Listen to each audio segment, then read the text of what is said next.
In this tutorial, we're going to continue from our previous demonstration in the containers.aspx page.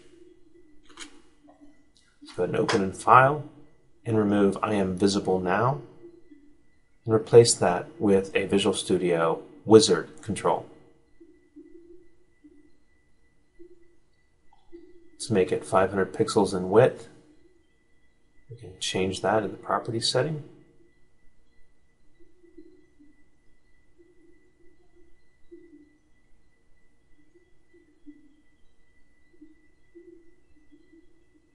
Let's go ahead and go to our Smart Tasks panel and add Remove Wizard Steps to add a third step, and also to configure all three steps. First step, we're going to ask for your name, so about you. Second step is asking for your favorite language. Third step, we're going to finish.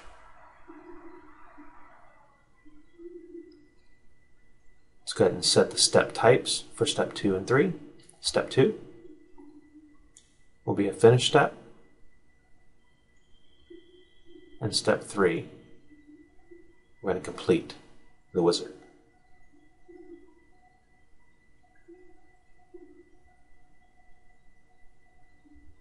Let's go ahead and add a label into step 1 and a text box.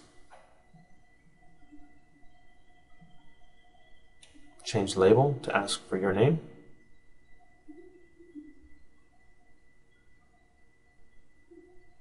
And give the text box an ID that we can reference in code.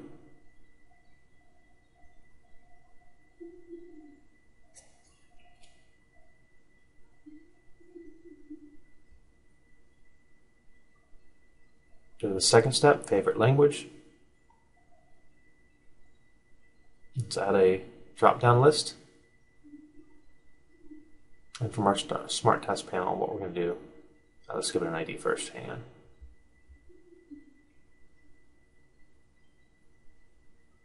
Name it favorite language.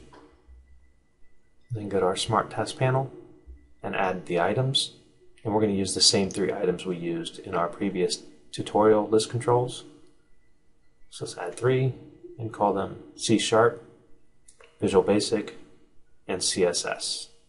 I understand CSS isn't technically a language.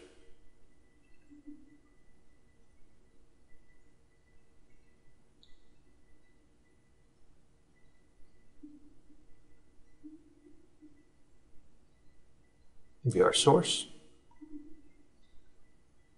and add a label to the third step from the source view. Let's change the ID to result. The active step, sometimes you need to change it from your code. You always want to start it with step 0. And sometimes you may not be able to see the step, and you can actually go into the code and actually change the step here. So when you go to design view, you'll be able to see it properly. Also, when you try to execute a step using this control, it doesn't drop into the event that we're looking for. So what we're going to do is select the control and then use this lightning bolt button to select the events available for this control. And we're looking for the finish button click event. Double click it and you'll see your structure for your event. Let's go ahead and add some text to our label. First, we're going to grab your name from the text box.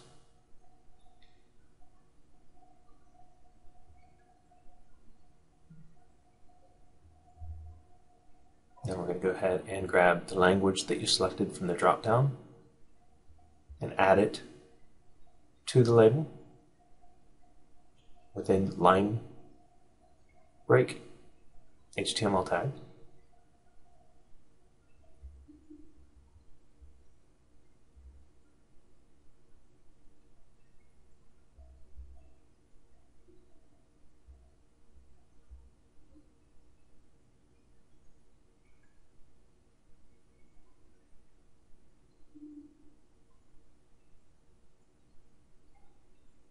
Now I'm going to go set the active step back to 0. Actually, I'm going to go into the code and do it.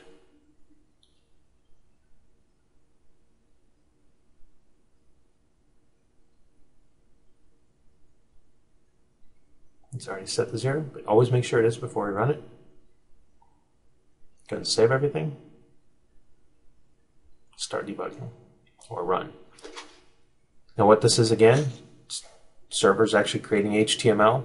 There's a click event for show panel, passes the data back to the server, returns HTML showing a panel. Then we go ahead and change our data. And when the finish button is clicked, what that does is sends the request back to the server. Server develops more HTML code, passes it back to the web browser,